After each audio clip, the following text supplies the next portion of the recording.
Assalamualaikum warahmatullahi ta'ala wabarakatuh.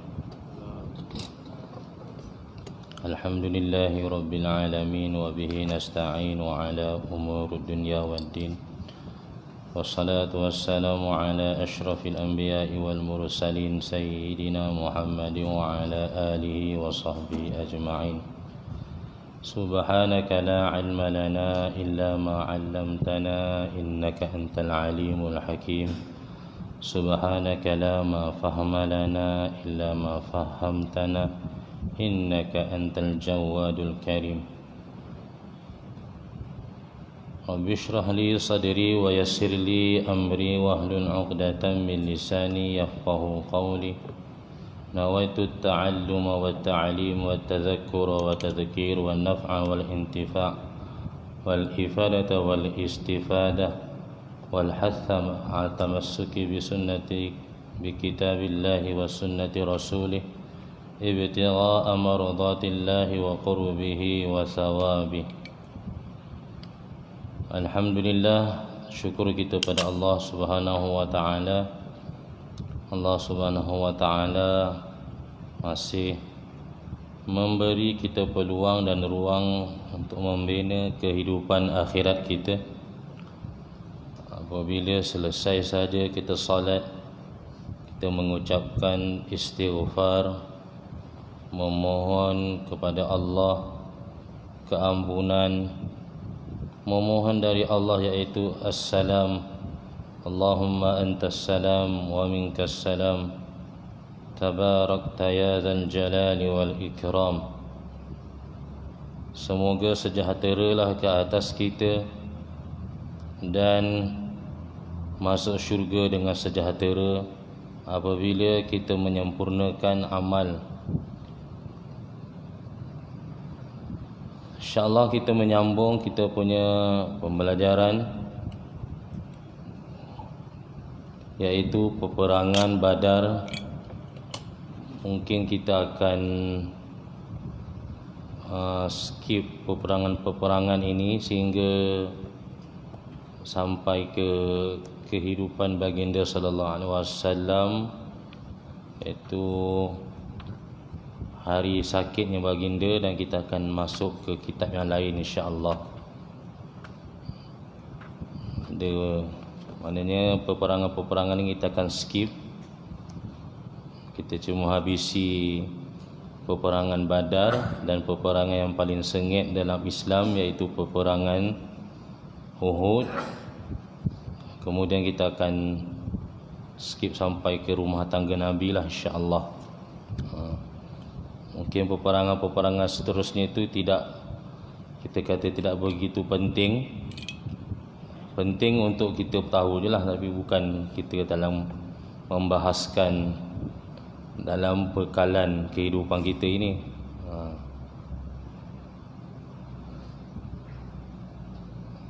Bismillahirrahmanirrahim. Percikan api peperangan yang pertama. Saya ni belum betul sihat lagi sebenarnya. Memandangkan dah 2 minggu tak masuk, jadi tak berapa sonok lah. Perut tak berapa tu lagi. Demam yang daripada Sabtu lepas tu dia tak habis lagi. Dia demam tak demam dah, cuma perut ni tak berapa sedap lah. Ni saya tak boleh nak cakap kuat sangat. Percikan api peperangan yang pertama dimulakan oleh Aswad bin Abdul Asad al-Makhzumi. Dia seorang yang suka bertengkar dan berakhlak buruk. Jadi di kalangan orang musyrikin Mekah ada yang mana Allah Ta'ala sebut wa huwa aladul khisam. Dalam juzuk 2 Allah kata dia ni suka bertengkar. Aladdu, khisam suka gaduh. Allah gelar dia dengan aladul khisam. Nama dia Aswad. Dia keluar daripada pasukannya sambil berteriak, sambil berkata, aku berjanji kepada Allah, aku akan minum dari kolam mereka, atau aku akan hancurkan kolam itu, atau aku mati dekat dengannya. Jadi Allah terima, cuma terima tu dalam keadaan teruk, iaitu dia akan mati. Apabila dia keluar, Hamzah bin Abdul Muttalib juga keluar untuk berlawanan dengannya. Dia panggil one to one. Dia lawan satu-satu. Dalam peperangan dia ada lawan macam tu. Dia lawan satu-satu dulu. Dia tak lawan terus banyak-banyak. Tatkala mereka berdua saling berhadapan, Hamzah menyerangnya sehingga kakinya putus di bahagian pertengahan tulang keting. Kalau kita tengok dia cantas kaki tu, terkulailah. Ketika itu dia telah hampir dengan kolam. Dia jatuh terduduk di atas tanah, sementara kakinya memercikkan darah sehingga terkena Hadrat Hamzah. Kemudian dia bergerak perlahan-lahan menuju ke kolam sehingga merebahkan diri ke dalam kolam itu untuk memenuhi janjinya tadi, iaitu mati dekat dengan kolam. Sementara itu Hamzah menyerangnya untuk kali kedua di dalam kolam. Jadi dia antara orang yang mati pertama dalam perperangan Badar tersebut. Pertarungan yang menarik. Ini merupakan pembunuhan pertama yang menyalakan api pertarungan. Selepas itu 3 orang penunggang kuda terbaik daripada tentera Quraisy keluar daripada pasukan.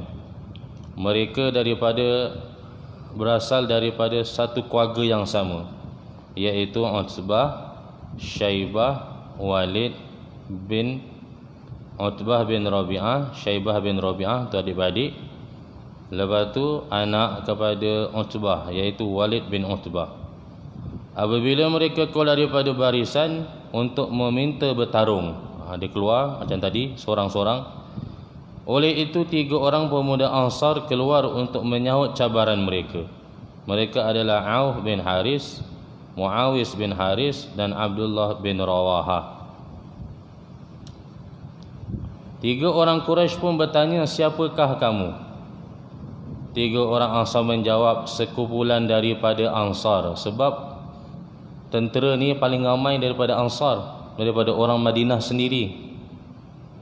Kan dia dah sumpah setia.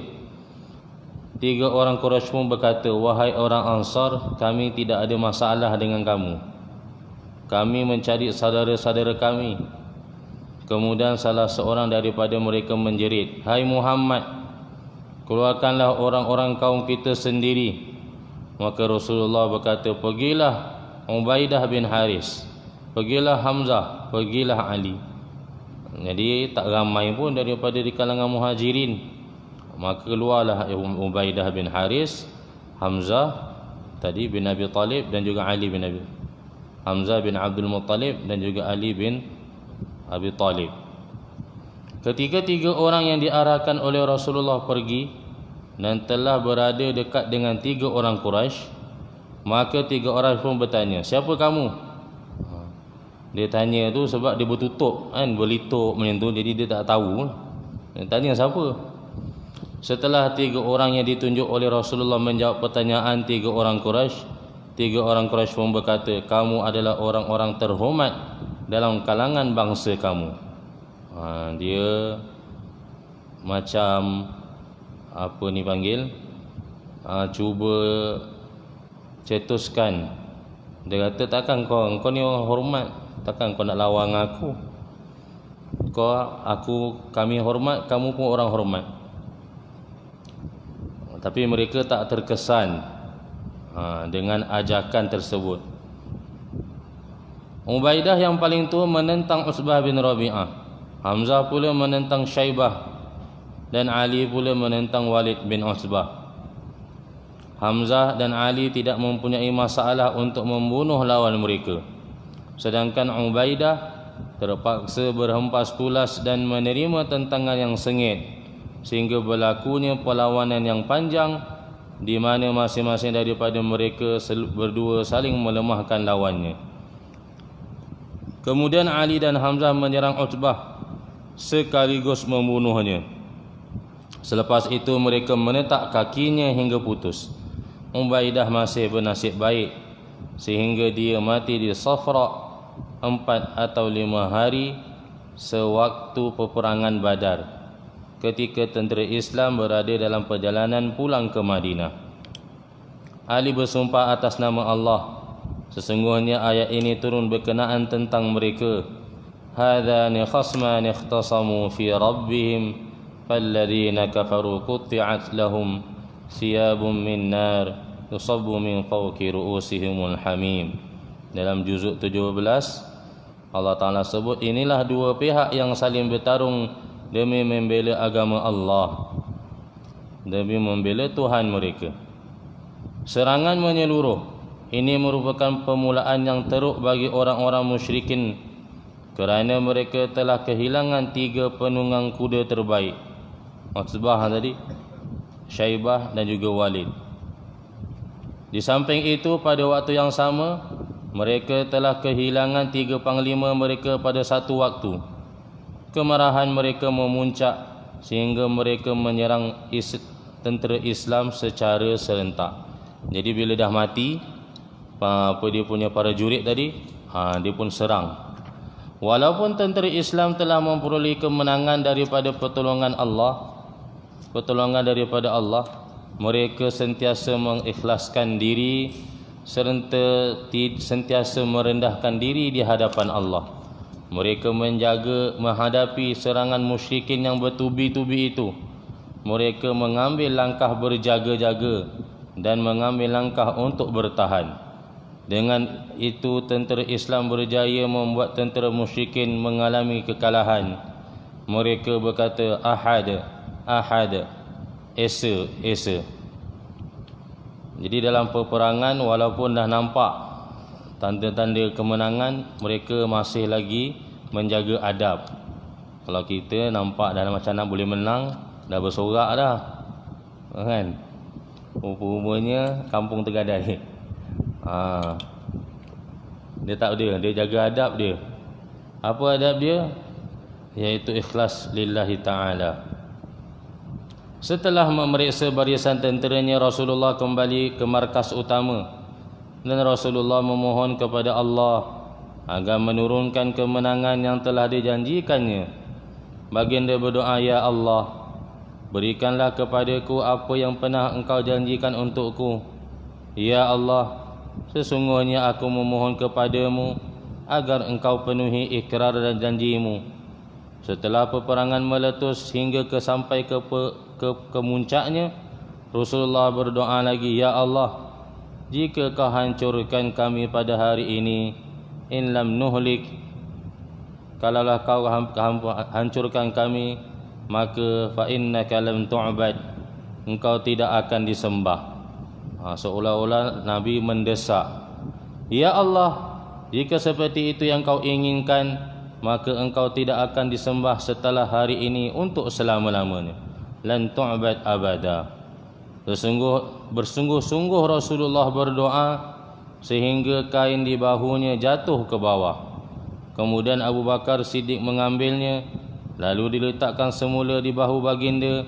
Selepas itu dia berkata, Cukuplah wahai Rasulullah, Engkau telah mendesak Tuhanmu. Sehingga begitu sekali doa. Dia angkat tangan macam ni, kain tu sampai jatuh. Kalau kita pakai macam Haji Mat pakai kain tu, kan, dia angkat doa tu sampai kain jatuh. Begitu sekali Nabi sallallahu alaihi wasallam doa angkat tangan. Kalau kita memang begitu awal-awal dulu kan, kalau kita kena Covid mula-mula dulu, banyak tinggi kes kita. Sepatutnya kita punya imam doa sampai angkat tangan, nangis-nangis. Kalau dalam kunut nazilah tu, kena nangis-nangis, angkat tangan. Maka Allah mewahyukan kepada malaikat, Inni ma'akum fasabbitul ladhina amanu sa'ulqi fi qulubil ladhina kafarur ra'ba fadribu fawqal a'naq wadribu minhum kulla banan. Sesungguhnya, wahai Muhammad, aku bersama kamu. Teguhkanlah orang-orang yang beriman, akan kulemparkan rasa takut di hati orang-orang kafir. Dan Allah Ta'ala mewahyukan kepada Rasulnya, Anni mumiddukum bi alfin minal malaikati murdifin. Sesungguhnya aku menolong kamu dengan 1000 malaikat yang menyusul. Surah Anfal ayat 9. Kedua-dua ini dalam juzuk 9. Itu satu surah ayat ke-12, satu ayat ke-9. Maksudnya ialah Allah mengutuskan para malaikat berperingkat-peringkat untuk membantu tentera Islam. Jadi kenapa Allah susun 300 orang saja, 313 untuk lawan dengan 1000 orang? Supaya orang kafir nampak, supaya orang kafir nampak bahawa Islam ini bukanlah dengan bilangan, Islam ini bukanlah dengan senjata sahaja, bahkan Islam ini sebaliknya ada bantuan Allah. Itu sebenarnya Allah nak tunjuk dekat kita. Bukan bilangan yang membantu kita dengan sebenar-benarnya, bukan cukupnya senjata. Itu Allah Ta'ala suruh buat, wa a'iddu lahum mastata'tum. Allah Ta'ala kata buatlah persiapan kamu mastata'tum, yang kamu mampu, yang kamu mampu, min quwwatin, daripada kekuatan, wa min ribatil khail, daripada kuda-kudanya. Itu buat. Lepas tu kita antara negara yang ada tentera, ada negara yang tak ada tentera. Kita ada buat ketenteraannya, baik keamanannya di kawasan awan, kawasan udara, maka tentera udara. Baik kawasannya kawasan darat, mana tentera darat. Kawasan laut, tentera laut. Kita buat semua tu. Itu yang mana kita mampu. Lepas tu baru kita serah pada Allah. Kita tak payah kecoh banyak mana kita punya tentera, tapi banyak mana kekuatan rohaniat yang kita buat dengan Allah. Sebab tu dia ada kagat. Dia kena ada kagat tentera-tentera ni. Kawan saya sekarang ni tengah dekat Lebanon, kat sana masih lagi dia buat pembacaan Al-Quran, ada buat kelas Al-Quran. Walaupun mereka pergi sana buat bantuan misi setahun, tapi bacaan Al-Quran kena buat, kelas pengajian fiqah kena buat, tauhid kena buat, supaya hatinya tetap betul, kan? Hati tetap ada kaitan dengan Allah. Turunnya malaikat, Rasulullah SAW memejamkan matanya seketika. Selepas itu baginda mengangkat kepalanya, kemudian bersabda, bergembiralah wahai Abu Bakar. Sebab Abu Bakar ada duduk dengan Nabi. Jibril telah datang dari sebalik gulungan debu. Dalam riwayat Ibnu Ishaq rahimahullah disebutkan bahawa sesungguhnya Rasulullah SAW bersabda, bergembiralah wahai Abu Bakar, telah datang pertolongan Allah kepadamu, di mana Jibril telah memegang tali ikatan kuda yang dikendalikannya. Dia datang dari sebalik gulungan debu. Selepas itu Rasulullah keluar dari pintu khemah, lalu melompat dengan memakai baju besi.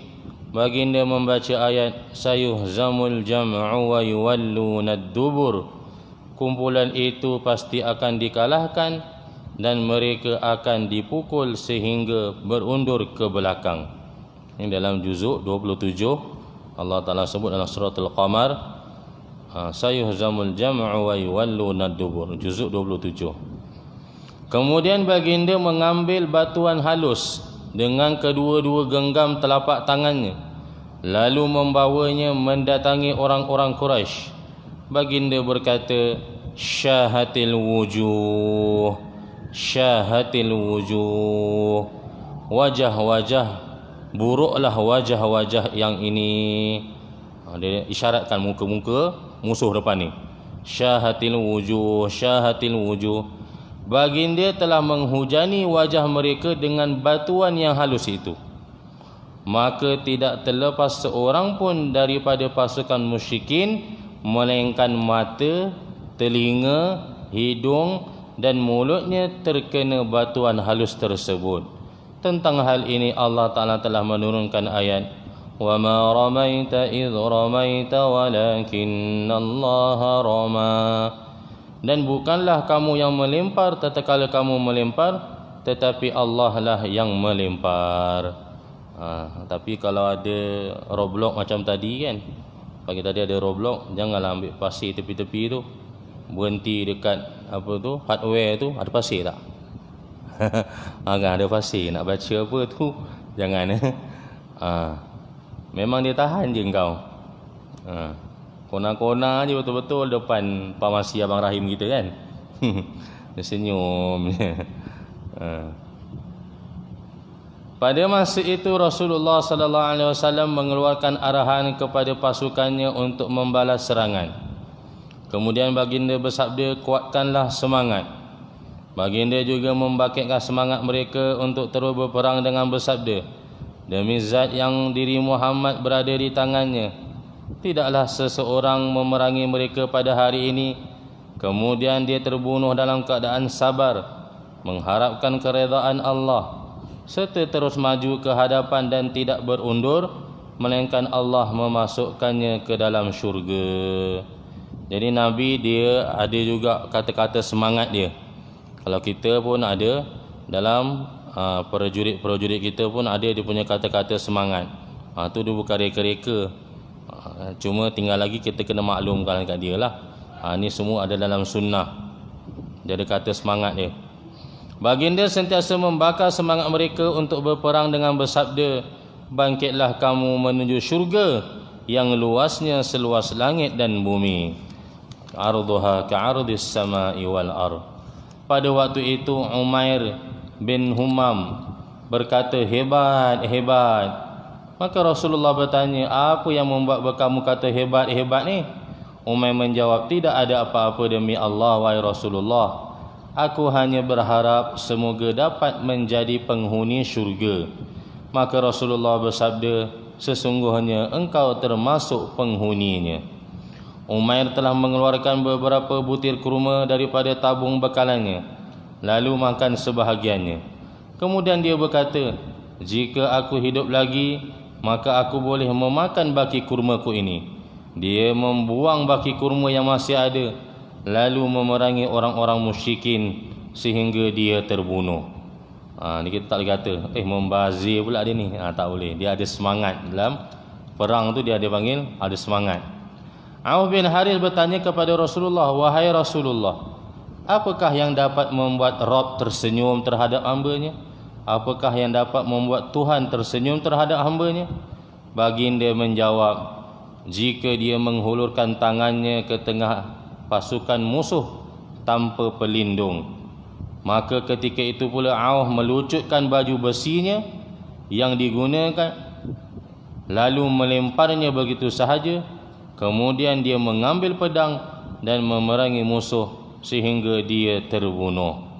Jadi satu Umair, lepas tu Auf bin Haris, dah dua dah.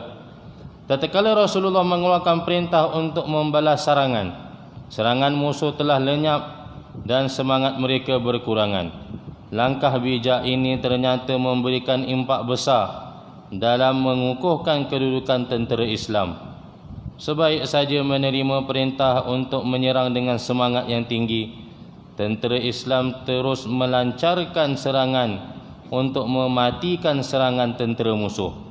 Mereka telah berjaya memecahkan barisan tentera musuh sehingga banyak kematian yang berlaku di pihak musuh. Semangat mereka semakin bertambah tatkala melihat Rasulullah melakukan serangan dengan mengenakan baju besinya, lalu menjerit lantang dan tegas, kumpulan itu pasti akan dikalahkan dan mereka akan dipukul sehingga berundur ke belakang. Sayuhzamul jam'u wa yuwalluna ad-dubur. Baginda baca ayat tu balik.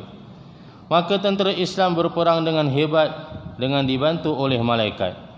Dalam riwayat Ibnu Sa'ad daripada Ikrimah, Ikrimah ni anak Abu Jahal, disebutkan bahawa sesungguhnya dia berkata, pada hari itu ada kepala orang yang terlempar tanpa diketahui siapa yang telah menebahnya. Tahu-tahu kepala terbang. Kan kalau kita punya 13 Mei tu parang terbang, ini kepala terbang. Dia pun tak tahu siapa yang tebas. Ada juga tangan yang putus tanpa diketahui siapa yang telah menebahnya. Tahu-tahu tangan terbang, kepala terbang. Ibnu Abbas berkata, tatkala seseorang daripada tentera Islam berusaha kuat berlawan dengan seorang musyrikin yang ada di hadapannya, tiba-tiba dia mendengar suara tetakan berkecamuk di atasnya dan suara seorang penunggang kuda yang berkata, majulah hai Zum, majulah hai Zum. Maka orang Islam itu melihat orang musyrikin di hadapannya terkulai di tanah. Seorang Ansar yang melihat kejadian itu menceritakan kepada Rasulullah sallallahu alaihi wasallam.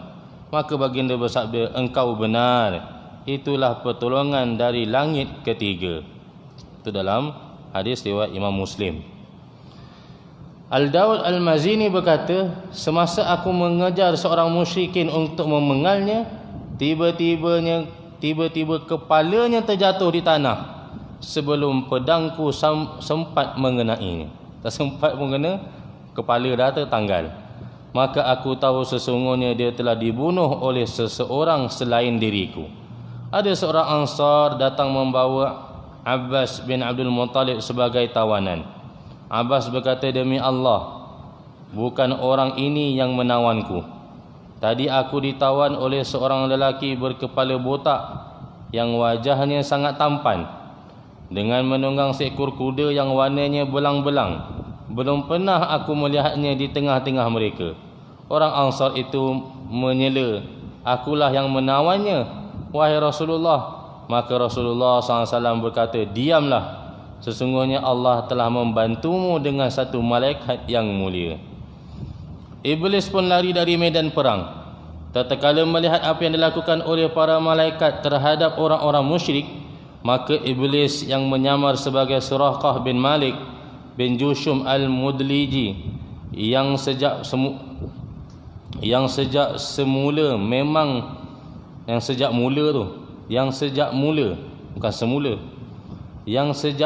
memang menyertai pasukan Quraisy segera melarikan diri. Haris bin Hisham pada mulanya cuba menghayunkan pedang ke arahnya, namun Iblis yang menyamar itu telah menumbuk dadanya dan menolaknya sehingga jatuh ke bawah. Tak kenalah kepala dia. Kemudian Iblis lari meninggalkan medan pertempuran. Musyrikin bertanya kepada Iblis tadi, bukankah engkau mengatakannya engkau tidak akan meninggalkan kami? Iblis menjawab, aku dapat melihat apa yang kamu tidak dapat melihat. Dia Iblis nampak malaikat, dia pun kelang kabut lagi. Sesungguhnya aku amat takut kepada Allah kerana azabnya amat pedih. Selepas itu Iblis berlari dan mencampakkan dirinya ke dasar lautan. Pengajaran bagi Quraisy setelah mengalami kekalahan. Tanda-tanda kegagalan dan kejutan mulai muncul dalam kalangan orang-orang musyrikin. Tentera mereka terus tumbang akibat diserang oleh tentera Islam. Pertempuran ini pada mulanya mendekati titik notahnya. Pada mulanya terdapat beberapa orang musyrikin memilih untuk berundur, tetapi ada sebahagiannya memilih untuk berperang. Maka tentera Islam dengan mudahnya dapat menawan dan membunuh mereka, sehingga mereka terpaksa menerima kekalahan. Ketahanan Abu Jahal. Ketika Abu Jahal melihat tanda-tanda awal daripada kegoncangan pasukan tenteranya, dia mencuba untuk melawan keadaan ini. Dia cuba membangkitkan kembali semangat keberanian pasukannya dengan berkata penuh kemarahan dan keangkuhan di hadapan tenteranya, janganlah sekali-kali bersikap seperti Suraqah yang pengecut itu, padahal itu syaitan, sehingga menyebabkan kamu kalah, kerana sebenarnya dia telah membuat perjanjian dengan Muhammad. Padahal Suraqah yang betul tu memang dah buat perjanjian pun. Cuma yang datang perang ni yang Iblis, bukannya Suraqah yang betul. Terbunuhnya Utbah, Syaibah dan Walid telah membuat kamu berasa takut, namun mereka terlebih dahulu mati. Demi Lat dan Uzza, kita tidak akan kembali sebelum dapat mengalahkan mereka. Aku tidak mendapati seorang daripada kamu yang boleh membunuh mereka. Jangan lemah seperti ini, tetapi padamkan nyawa mereka sehingga kita boleh memberitahu kepada mereka betapa buruknya perbuatan mereka. Jadi orang kafir musyrikin Mekah ni, Abu Jahal tetap menganggap masuk Islam itu adalah murtad daripada agama nenek moyang mereka. Bagaimana cepatnya sifat sombong muncul, begitu jugalah cepatnya tentera Islam menggempur dan membunuh tenteranya. Terdapat tenteranya yang membuat pagar dengan menggunakan lembing, sambil memegang pedang untuk melindungi diri mereka daripada serangan. Tetapi tentera Islam dapat memusnahkan pagar mereka dan dapat melihat keadaan mereka dengan jelas. Tentera Islam melihat musuh mereka dengan berpusing-pusing dengan menunggang kuda, sedangkan waktu itu kematian sedang menunggu mereka di tangan pemuda Ansar. Kematian Abu Jahal. Abdul Rahman bin Auf menyatakan, aku berada dalam barisan pada peperangan Badar. Ketika keadaan berubah, di sisi kanan dan kiriku ada dua pemuda yang masih muda. Seolah-olah aku tidak boleh selamat jika mereka melihat kedudukanku di tengah-tengah mereka. Salah seorang daripada mereka bertanya kepadaku dengan berbisik agar tidak didengar oleh sahabatnya, wahai pakcik, tunjukkan kepadaku mana Abu Jahal. Aku pun bertanya, wahai anak saudaraku, apa yang kau akan lakukan terhadapnya? Dia menjawab, aku dengar dia suka mencaci maki Rasulullah. Demi zat yang jiwaku berada di tangannya, jika aku melihatnya, maka bayangku tidak akan terpisah dengan bayangnya. Dia punya itu, dia punya tanda bahawa aku akan ikut dia, follow dia. Mana bayang dia ada, bayangku ada.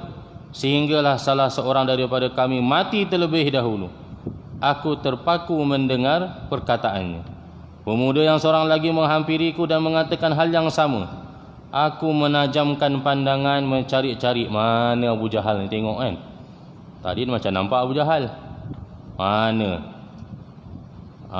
Kemudian aku bertanya kepada kedua. Ternyata dia sedang berpusing-pusing di tengah manusia.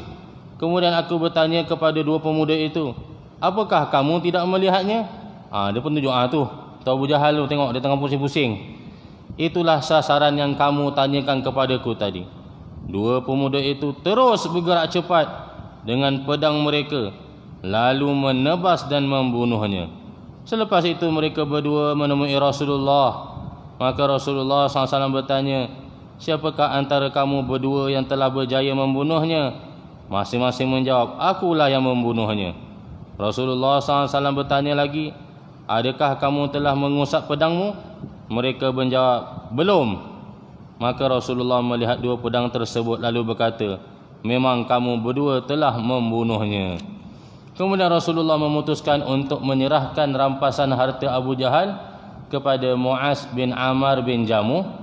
Ini Ammar bin Jamuh ni yang dalam peperangan Uhud dia akan syahid. Dia ni orang yang tempang.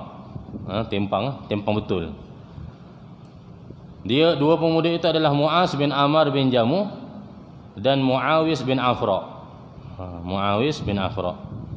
Ibnu Ishaq berkata, Muaz bin Ammar bin Jamuh berkata, aku berusaha mendengar apa yang perlu dilakukan oleh orang ramai, sementara Abu Jahal seolah-olah berada di bawah pohon berliku-liku yang tidak dapat dijangkau. Pohon tiruan itu diperbuat dengan pedang dan tombak pasukan musyrikin untuk melindunginya. Sewaktu itu aku mendengar orang ramai berkata, Abu Hakam tidak akan terlepas. Seolah-olah Muaz ni dia geram lah, cakap Abu Jahal ni tak terlepas, dia dilindungi dengan baik. Setelah mendengarnya, aku terus menjadikannya sebagai sasaranku dan aku terus bertindak pantas ke arahnya.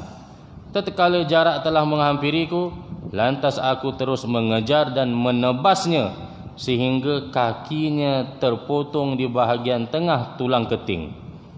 Memang dia tadi ceritanya potong tulang keting dia. Nak buat giabok apa? Memang dia punya target dia kaki tulang keting dia. Demi Allah, tidak ada yang serupa dengan kaki itu ketika hancurnya, melainkan seperti biji-bijian yang ditumbuk dengan penumbuk biji. Jadi pedang ni dia berat tau. Bila dia kena tulang ni, macam kita tengok orang potong tulang lah, pakai kapak kan, dia hancur. Kemudian anaknya Ikrimah menebas pedangnya tepat di belakangku sehingga terputusnya kedua-dua tanganku. Tangan itu masih bergantung kerana kulitnya belum putus. Pertempuran yang kian memuncak membuatku tidak dapat bertahan lagi. Aku telah berperang sepenuh hari ini dan sekarang masanya untuk aku berundur sedikit. Apabila berasa sangat sakit, aku terus mengepit kedua kakiku dengan ketangan. Lalu ku tarik sehingga kulit terputus. Lalu lantas ku lempar tangan itu dengan kedua-dua kakiku.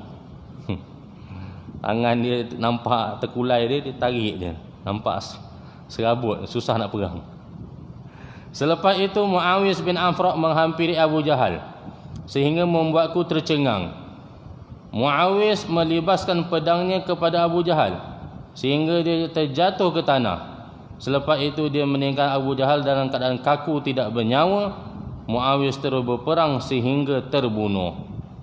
Rasulullah bertanya, siapakah yang tahu apa yang terjadi kepada Abu Jahal? Maka orang ramai berpecah mencarinya sehingga Abdullah bin Mas'ud menemuinya dalam keadaan tidak bernyawa. Ibnu Mas'ud meletakkan kakinya ke leher Abu Jahal dan menarik janggutnya untuk mendongakkan kepalanya. Ibnu Mas'ud bertanya, bukankah Allah telah menghinamu, wahai musuh Allah?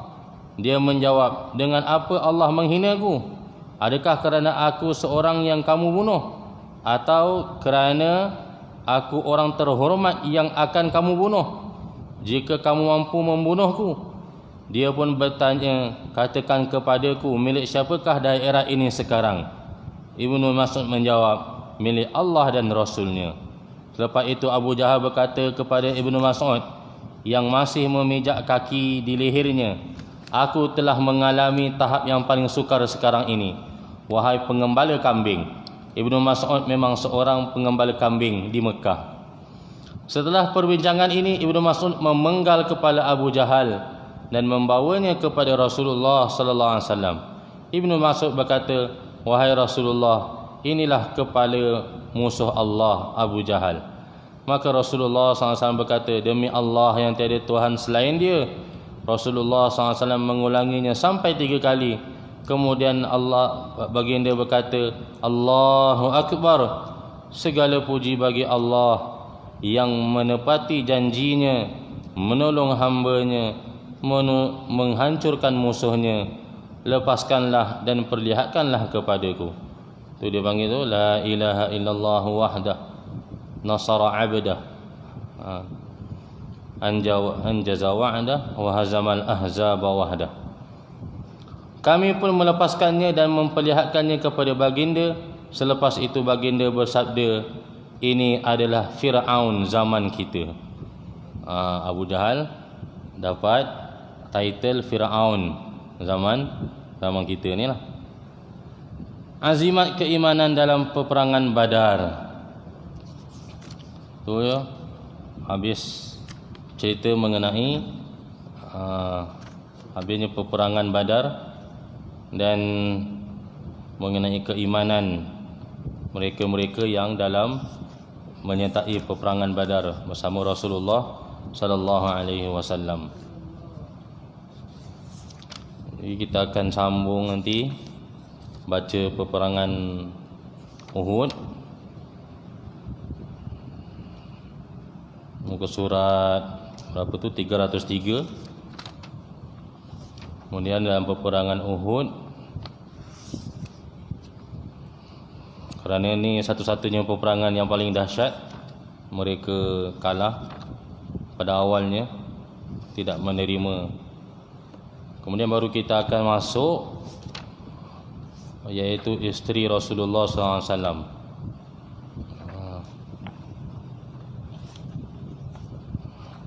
Isteri Rasulullah.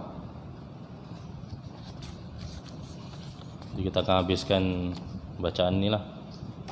Haji Wada, memulai daripada Haji Wada tu, muka surat 602. Tu kita akan habiskan.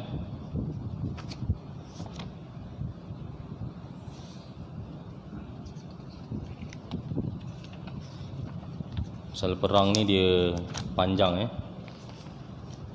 Dan kita akan ni lah, kitab yang tu apa, Tauhid kitab Tauhid lah insya-Allah. Kalau Tauhid belum ada lagi ustaz yang mengajar, kita akan bincang kitab Tauhid lah. Kita akan mengikut keperluan semasa kita punya masyarakat. Pasal ni dia peperangan ni lebih daripada jihad lah kan. Okey. Dia tak ada, walaupun kita jihad nafsu. Kita akan baca tu Rasulullah pulang ke hadrat ilahi. Yang tengah-tengah tu insya-Allah kita boleh buat bacaan sendirilah. Mengenai peperangan yang berlaku. Bagus kita apa baca ni. Dia sebenarnya banyak ayat-ayat Al-Quran tengah-tengah ni. Kita nampak peperangan ni jadi panjang. Allahu akbar kabira.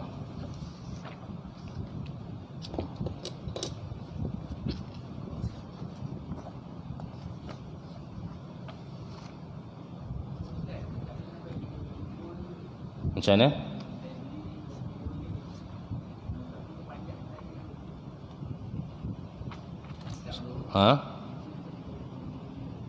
Oh sampai?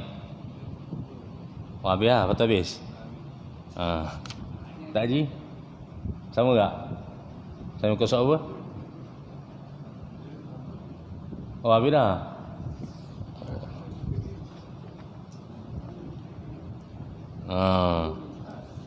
Sampai 302 tu je? Mana putus sampai 302 je? Memang ngam-ngam lah tu maknanya. Boleh je? Haji pun sama tak? Yelah tu memang asal memang nak habiskan cepat tu. Kita akan buka kitab lain lah. Tauhid ada dah ngajar dah? Ustaz apa? Oh ustaz ni. Kita tengok yang sesuai tauhid ke, supaya kita dalam ruang lingkup kita punya amalan harian kita, supaya kita perbincangan kita tidak ni lah kan. Kalau fiqah ni kita tengoklah ruang lingkupnya apa. Kalau solatlah kita bincang. Kalau zakat boleh insya-Allah. Kalau faraid puas pula nak mengira boleh, saya boleh ngajar faraid. Saya puas nak mengira nanti. Boleh je Mat? Harta banyak boleh lah kira. Kalau tak ada harta ni nak kira apa ya? Kan? Nak kira pun rumah sekangkang ke je apa nak dikira kan. Tapi kalau duit 2 juta 3 juta tu sonok lah kita kira. Tengok mana yang sesuai. Kalau saya setakat ni saya pusing Melaka ni ada 2-3 lah yang ngajar faraid lah. Belum ada lagi yang boleh ngajar faraid lah. Mungkin ustaz-ustaz yang tak tahu lah tak berani ke payah sangat ke. Sebenarnya senang je tu. Dia memang saya sejak akhir ni ada yang bertanya faraid. Sejak akhir ni lah. Dalam 2-3 minggu ni memang banyak sangat masalah faraid. Tak tahu akhir tahun orang meninggal ke. Akhir tahun baru dia nak kira faraid ke. Biasa akhir tahun kalau syarikat besar-besar ni dia kira zakat, kan? Ni akhir tahun ni banyak betul soalan faraid. Memang banyak. Mungkin saya boleh kumpul tu soalan tu. Memang banyak. Tolong kira duit lah. Seorang mati, ayah dia mati apa? Adik-beradik dia mati, kemudian mak bapak dia mati. Lepas tu duit KWSP lah. Ada juga KWSP. Banyak ayat akhir ni. Ni insya-Allah kalau ada tengok kesesuaian mana. Kalau kata fiqah lah kita bincang. Kalau tauhid nanti maklumkanlah kitab apa kita boleh cari insya-Allah. Aqulu qawli hadza wa astaghfirullahal azim li wa lakum wa billahi taufiq wal hidayah. Assalamualaikum warahmatullahi taala wabarakatuh. Allahu akbar. Imam tak ada imam. Nairul. Ada. Allahu akbar.